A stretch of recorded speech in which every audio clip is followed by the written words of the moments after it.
Alors, dans cette vidéo, on va continuer notre application monétaire. On va créer la base de données puis ajouter des données fictives à l'intérieur. Donc, dépendamment qu'est-ce que vous avez comme serveur local, on peut utiliser XAMPP, WAMP, MAMP, ça va être un peu le même principe. Vous pouvez utiliser soit PHP donc si vous utilisez XAMPP, vous cliquez sur admin, ça va vous ouvrir PHP ou du moment que votre serveur MySQL est ouvert, donc avec le port 3306, vous pouvez ouvrir MySQL Workbench et ici venir ouvrir la connexion. Donc, c'est ici. Je peux fermer. Et puis, on va créer une nouvelle base de données pour notre projet. Donc, j'arrive ici, je vais faire ma base de données. Puis, on va l'appeler paysagement. Comme ça. Apply. Apply. Puis, si je clique sur la petite flèche, on a paysagement qui s'ajoute ici. Puis, on voudrait ajouter une table à l'intérieur ici. Donc, on veut créer on ouvre la petite flèche, create table, puis ma table, elle va s'appeler service. Puis, notre première colonne, ça va être un ID qui va être auto-increment. On va l'appeler juste ID. Puis, l'autre, ça va être le nom.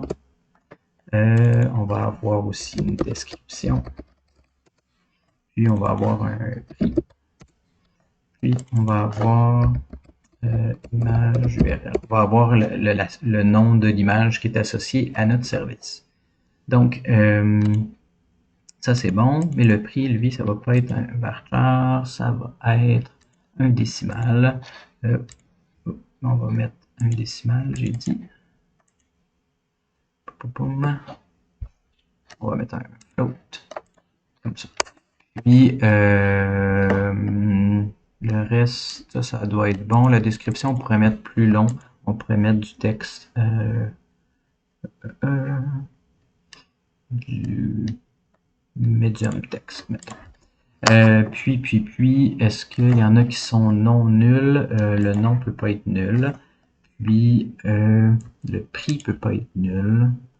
L'image pourrait être nulle. La description, à la limite, c'est pas idéal, mais la description, il faut que ça soit là. Sinon, pour le reste, tout est beau. J'applique, je termine.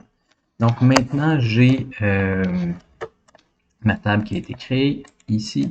Puis, dans mon inspecteur, ici, je peux faire clic droit, Table Inspector, que je veux. C'était pas ça que je voulais faire. Clic.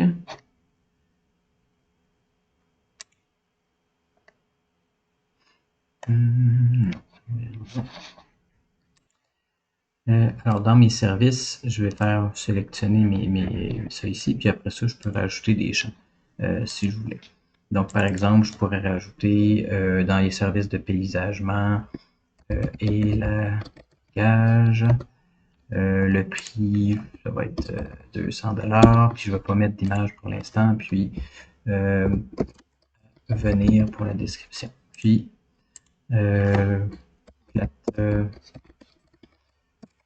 bande, même chose à venir pour la description, puis ça peut être 20$. Tiens, puis je vais faire apply. Puis maintenant, si je clique droit, sélectionner, on a nos différents services. On pourrait en rajouter d'autres à ce niveau-là. Si je veux, je peux exporter mes données de ma base de données. Donc, je peux aller dans Serveur, Data Export. Comme ça, je peux m'en servir pour plus tard. Paysagement. On veut la structure puis la donnée. Puis, on veut dans un fichier à part qui va s'en aller dans... j'ai mis ça dans XAMPP. XAMPP. doc, paysagement, API, SQL, puis on va l'appeler données.sql. Ça s'en va là. On va démarrer l'exportation. Tout est beau. Donc maintenant, si jamais on a besoin de réimporter nos données, ben on a toute l'information qui vient avec les données et les valeurs aussi. Je vais arrêter ma vidéo à ce moment-ci. On va continuer dans la prochaine.